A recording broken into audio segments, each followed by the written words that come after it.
Hi every one, ആർ4ഐയിലേക്ക് എല്ലാവർക്കും സ്വാഗതം. Last trading day US മാർക്കറ്റിലെ മെയിൻ ഇൻഡിസസ് എല്ലാം പോസിറ്റീവിലായിരുന്നു ക്ലോസ് ചെയ്തത്. അതുകൊണ്ട് തന്നെ ഇന്നത്തെ ഇന്ത്യൻ മാർക്കറ്റ് ഒരു പോസിറ്റീവ് നോട്ടിലാണ് ഓപ്പൺ ചെയ്തത്. കൂടാതെ 24,300 എന്നുള്ള ഒരു നിർണായക ലെവൽ മറികടക്കുക വരെ ഇന്ന് നിഫ്റ്റി ചെയ്തിരുന്നു. പക്ഷെ പിന്നീട് നമ്മൾ കാണുന്നത് ഒരു ജാഗ്രതയോടുള്ള ഒരു സമീപനമാണ് മാർക്കറ്റിൽ.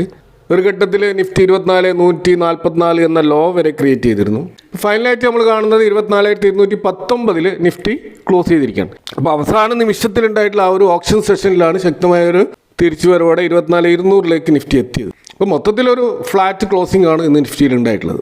സെക്ടർ വൈസ് നോക്കുകയാണെങ്കിൽ IT, metal, reality, oil and gas ഒക്കെ പോസിറ്റീവിലും, banking and financials, auto, pharma, health care പോലെയുള്ള സെക്ടറുകൾ നെഗറ്റീവിലും ക്ലോസ് ചെയ്തായിട്ട് കാണാം. അപ്പോൾ ഇന്ന് യഥാർത്ഥത്തിൽ ബ്രന്റ് ക്രൂഡിൻ്റെ പ്രൈസ് $2 ഇടിവ് കാണിച്ചിരുന്നു. പക്ഷെ എങ്കിൽ പോലും ഇന്ത്യൻ റുപ്പി ഡോളറിനെതിരെ ഇപ്പോൾ 95.7 എന്നുള്ള ഉയർന്ന നിരക്കിൽ തന്നെ തുടരുകയാണ്.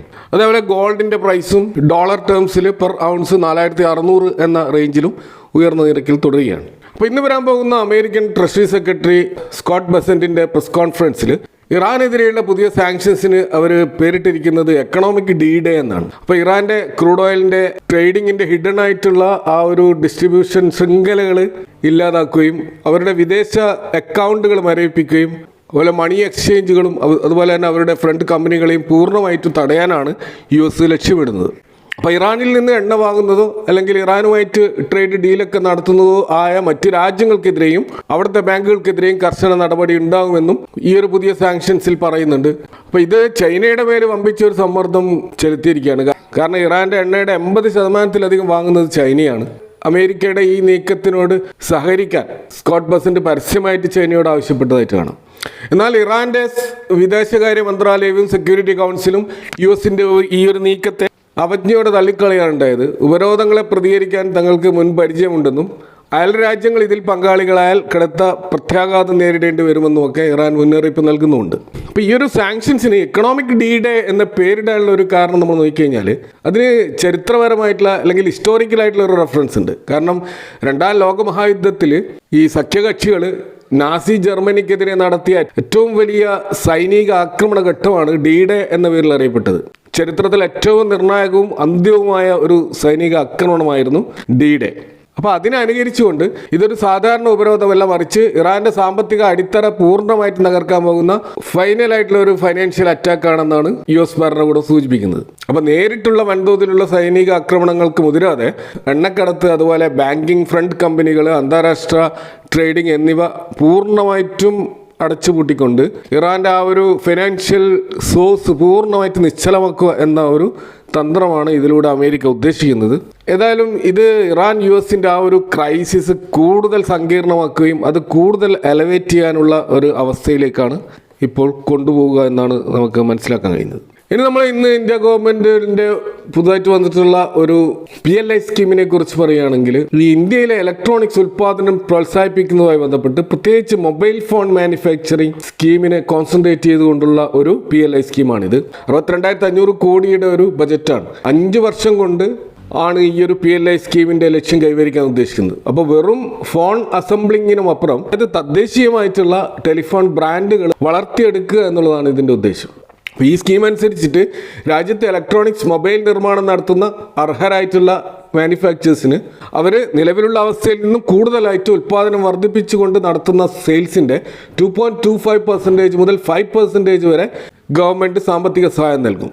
അതുപോലെ 51% അതിലധികമോ ഉടമസ്ഥതയിലുള്ള ഇന്ത്യൻ ബ്രാൻഡുകൾക്ക് 5% ബേസിക് ആയിട്ടുള്ള ഇൻസെൻറ്റീവ് ലഭിക്കും. അതുപോലെ ഇന്ത്യയിൽ തന്നെ റിസർച്ച് ആൻഡ് ഡെവലപ്മെൻറ്റ് നടത്തി ഡിസൈൻ ചെയ്തുകൊണ്ട് സ്വന്തമായ ഫോണുകൾ നിർമ്മിക്കുന്ന ഇന്ത്യൻ ബ്രാൻഡുകൾക്ക് അധികമായിട്ട് 3% ഒരു ഇൻസെൻറ്റീവ് കൂടി നൽകും. അങ്ങനെ മൊത്തത്തിൽ 8% ഒരു ഇൻസെൻറ്റീവാണിത്. അതേപോലെ തന്നെ പ്രാദേശിക സ്പെയർ പാർട്സ് ഉപയോഗത്തിന് ഡിസ്പ്ലേ, ബാറ്ററി തുടങ്ങിയ പ്രധാന ഭാഗങ്ങൾ ഇന്ത്യയിൽ നിന്ന് തന്നെ വാങ്ങുകയാണെങ്കിൽ 1.5% വരെ അതിൻ്റെ എക്സ്ട്രാ ആനുകൂല്യവും ലഭിക്കും. അതേപോലെ തന്നെ പേറ്റന്റ് ഉറപ്പാക്കൽ, അതുപോലെ intellectual property rights, global marketing, technological development എന്നിവയ്ക്കായി സർക്കാർ പ്രത്യേക പിന്തുണയും നൽകും. അപ്പോൾ ഇവിടെ വിദേശ ടെക്നോളജി മാത്രം ആശ്രയിക്കാതെ ഇന്ത്യയിൽ തന്നെ സ്മാർട്ട് ഫോണുകൾ രൂപകൽപ്പന ചെയ്യുക എന്നതാണ് ഇതിൻ്റെ പ്രധാനമായ ലക്ഷ്യം. കൂടാതെ രാജ്യത്ത് ഏകദേശം 60,000-ലധികം നേരിട്ടുള്ള എംപ്ലോയ്മെൻറ്റ് ജനറേറ്റ് ചെയ്യുക എന്നതുകൂടി ഈ പദ്ധതിയുടെ മറ്റൊരു ലക്ഷ്യമാണ്. അപ്പോൾ ഇത്തരമൊരു ഇൻസെൻറ്റീവ് വരുന്നതോടെ മൊബൈൽ ഫോൺ അസംബ്ലിങ്ങിനോടൊപ്പം അനുബന്ധമായിട്ടുള്ള അതിൻ്റെ റിലേറ്റഡ് സ്പെയർ പാർട്സുകളും അതിൻ്റെ ഘടകങ്ങളും നിർമ്മിക്കുന്ന കമ്പനികൾക്കും ഇത് ഗുണകരമാകും. ഇപ്പോൾ ഡിക്സൺ, കെയ്ൻസ്, സിർമ പോലെയുള്ള പ്രാദേശിക നിർമ്മാതാക്കൾക്ക് ഇത് കൂടുതൽ കരാറുകൾ കിട്ടാനും അവരുടെ വരുമാന വളർച്ച ഉറപ്പാക്കാൻ സഹായിക്കും. എന്നാൽ സെൻട്രൽ ഗവൺമെൻറ് ഈ ഒരു മൊബൈൽ ഫോൺ മാനുഫാക്ചറിംഗ് സ്കീം പ്രഖ്യാപനം ഉണ്ടായിട്ടും ഇന്ന് Dixon technology, Kaynes technology, Amber enterprises പോലെയുള്ള പല പ്രമുഖ ഇലക്ട്രോണിക്സ് സ്റ്റോക്കുകളിലും നമ്മൾ പ്രതീക്ഷിച്ച ഒരു മുന്നേറ്റം കാണാൻ കഴിയില്ല. കാരണം പഴയ പദ്ധതികളെപ്പോലെ തന്നെ കേവലം അസംബ്ലിങ് മാത്രം നടത്തുന്ന കമ്പനികൾക്ക് ഇതിൻ്റെ ആനുകൂല്യം കിട്ടില്ല. അപ്പോൾ അവർ കൂടുതൽ അതിൻ്റെ പാർട്സ് അതുപോലെ ടെക്നോളജി ഇന്ത്യയിൽ തന്നെ വികസിപ്പിക്കുന്ന കമ്പനികൾക്ക് മാത്രമാണ് 5% മുതൽ 8% വരെയുള്ള ആ ഉയർന്ന ഇൻസെൻറ്റീവ് ലഭിക്കുകയുള്ളൂ. അപ്പോൾ നിലവിൽ ഈ വിദേശ ബ്രാൻഡുകളുടെ അസംബ്ലിങ് നടത്തുന്ന ഡിക്സൺ പോലെയുള്ള കമ്പനികളെ സംബന്ധിച്ചിടത്തോളം അവർക്ക് ബേസിക് ഇൻസെൻറ്റീവ് മാത്രമാണ് ലഭിക്കുക.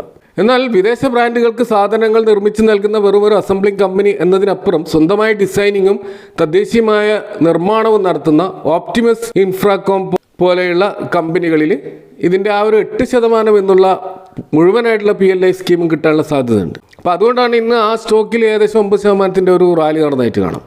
ഇനി നമ്മൾ മറ്റൊരു സെക്ടറിലേക്ക് വന്നാൽ ബസ്മതി റൈസ് എക്സ്പോർട്ടുമായി ബന്ധപ്പെട്ട മേഖലയിലുള്ള പല സ്റ്റോക്കുകളും നല്ല മുന്നേറ്റം നടത്തിയിട്ട് കാണാം. അതിലൊന്ന് LT ഫുഡ്സ് ആണ്. 13% വരെ ഉയർന്ന് അതിൻ്റെ 52 വീക്ക് ഹൈ റേഞ്ചിലേക്ക് അത് പോയിരുന്നു. അതേപോലെ തന്നെ KRBL ഏകദേശം 9% ഉയർന്ന നിലവാരത്തിലാണ് ഇന്ന് ട്രേഡ് ചെയ്തത്. ഇപ്പോൾ ഇൻ്റർനാഷണൽ മാർക്കറ്റിൽ ഈ LT ഫുഡ്സിൻ്റെ ഒരു ബസ്മതി ബ്രാൻഡിലെ ദാവത്ത്, അതേപോലെ അമേരിക്കൻ മാർക്കറ്റിലുള്ള റോയൽ എന്നീ ബ്രാൻഡുകളുടെ വിൽപ്പനയിൽ മികച്ച വോളിയം വളർച്ച രേഖപ്പെടുത്തിയിട്ടുണ്ട്. അപ്പോൾ അമേരിക്കയിലെ ഇവർ സജ്ജമാക്കുന്ന റെഡി ടു ഹീറ്റ് ഭക്ഷ്യോൽപ്പന്ന പ്ലാന്റ് ഈ ഒരു ക്വാർട്ടറിൽ തന്നെ പ്രവർത്തനം ആരംഭിക്കുമെന്ന് മാനേജ്മെൻറ്റ് പ്രഖ്യാപിച്ചിട്ടുണ്ട്. അതും ഈ സ്റ്റോക്കിൽ പോസിറ്റീവ് ആകുന്നുണ്ട്. അതുകൊണ്ട് തന്നെ പല ബ്രോക്കറേജുകളും ഇതിൻ്റെ ടാർഗറ്റ് 514 വരെ ഉയർത്തിയായിട്ട് കാണാം.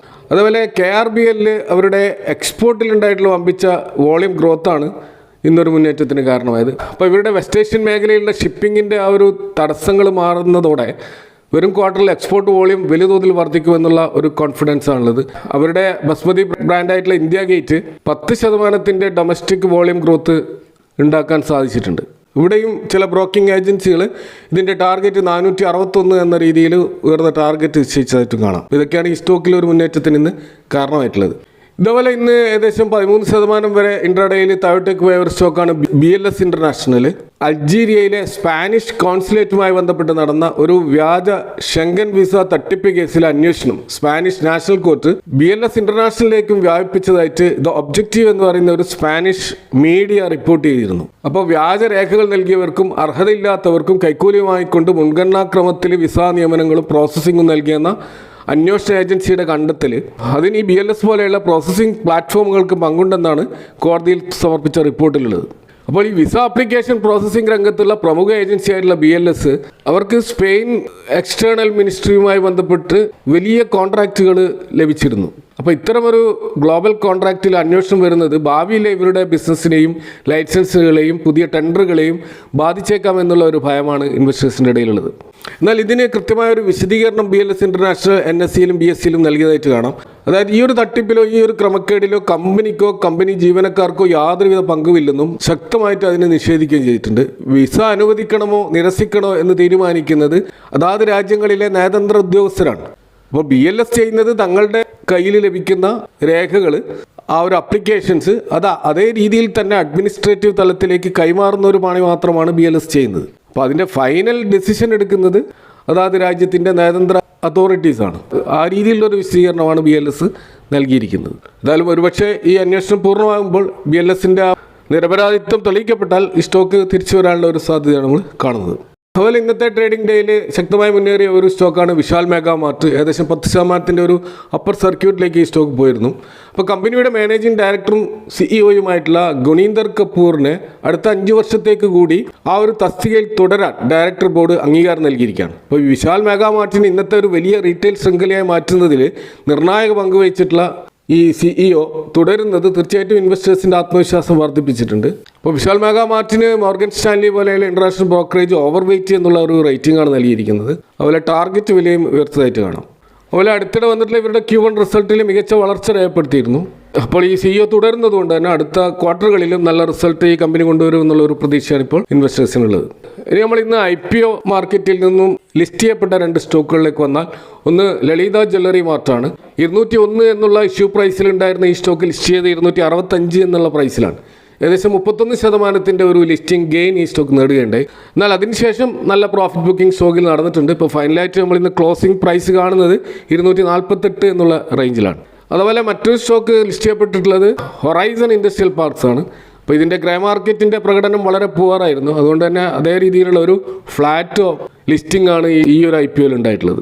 അതിനുശേഷം നല്ല സെൽ ഓഫ് ഈ സ്റ്റോക്കിലുണ്ടായി. ഏകദേശം 3% ലോസോട് കൂടിയിട്ടാണ് ഇന്ന് ഫൈനലായിട്ട് ഈ ഹൊറൈസൺ ഇൻഡസ്ട്രിയൽ പാർക്സ് ക്ലോസ് ചെയ്തിരിക്കുന്നത്. ഇനി നമ്മൾ ഇന്നത്തെ നിഫ്റ്റിയുടെ ലെവലുകളിലേക്ക് വന്നാൽ നമുക്കറിയാം നാളെ നിഫ്റ്റിയുടെ മന്ത്ലി എക്സ്പയറി ഡേ ആണ്. അപ്പോൾ ഇന്ന് പുട്ട് കോൾ റേഷ്യോ നമ്മൾ കാണുന്നത് 0.7 എന്ന ലെവലിനോട് അടുത്താണ്. അപ്പോൾ കൂടുതലായിട്ട് കോൾ റേറ്റിംഗ് നടന്നിട്ടുണ്ട്, പുട്ട് റേറ്റിംഗ് കുറവാണ്. അപ്പോൾ മാർക്കറ്റ് ഷോർട്ട് ടേമിൽ ഒരു ബിയറിഷ് വ്യൂ ആണ് ട്രേഡേഴ്സ് വെച്ച് പുലർത്തുന്നത് എന്നാണ് ഇതിൽ നിന്നും മനസ്സിലാക്കാൻ കഴിയുന്നത്. ഇപ്പോൾ 24,000 എന്ന ലെവലിലാണ് ഏറ്റവും ഹയസ്റ്റ് പുട്ട് ഓപ്പൺ ഇൻട്രസ്റ്റ് ഉള്ളത്. അടുത്തത് 24,200 അപ്പോൾ ഒരു ഗ്യാപ് ഡൗൺ ഓപ്പണിംഗ് ആണ് വരുന്നതെങ്കിൽ 24,000 ലെവൽ ഒരു സ്ട്രോങ് സപ്പോർട്ടായിട്ട് നിൽക്കാനുള്ള സാധ്യതയുണ്ട്. അതുപോലെ എയർ സൈഡിലേക്ക് നോക്കുകയാണെങ്കിൽ 24,300, 350 ലെവലുകളാണ്. അപ്പോൾ അതിന് മുകളിലേക്ക് മാർക്കറ്റ് പോവുക എന്നുള്ളത് അസാധ്യമായ ഒരു കാര്യമായിരിക്കും. അപ്പോൾ എക്സ്പയറി ഡേയിലുള്ള ഒരു റേഞ്ച് നമുക്ക് പ്രതീക്ഷിക്കാൻ കഴിയുന്നത് 24,50 മുതൽ 24,250 എന്നുള്ള ഒരു റേഞ്ച് ആയിരിക്കാം. അപ്പോൾ അതൊരു റേഞ്ച് ബൗണ്ട് കൺസോളിഡേഷൻ ആയിരിക്കും. അപ്പോൾ മാർക്കറ്റിൻ്റെ നിലവിലുള്ള ലെവലിനെ ശക്തമായിട്ട് മാറ്റിമറിക്കാൻ കഴിയുന്ന ന്യൂസുകൾ ഇല്ലാത്തടത്തോളം കാലം ഈ ഒരു റേഞ്ചിൽ ട്രേഡ് ചെയ്യാനുള്ള സാധ്യതയാണ് കൂടുതൽ. അപ്പോൾ ഇതൊക്കെയാണ് മാർക്കറ്റുമായി ബന്ധപ്പെട്ട് നിങ്ങളുമായി ഷെയർ ചെയ്യാനുള്ളത്. ഈ വിഷയങ്ങളുമായി ബന്ധപ്പെട്ട നിങ്ങളുടെ അഭിപ്രായങ്ങളും കമൻറ്റുകളും അറിയിക്കുക. Thanks for watching. See you next time with another video.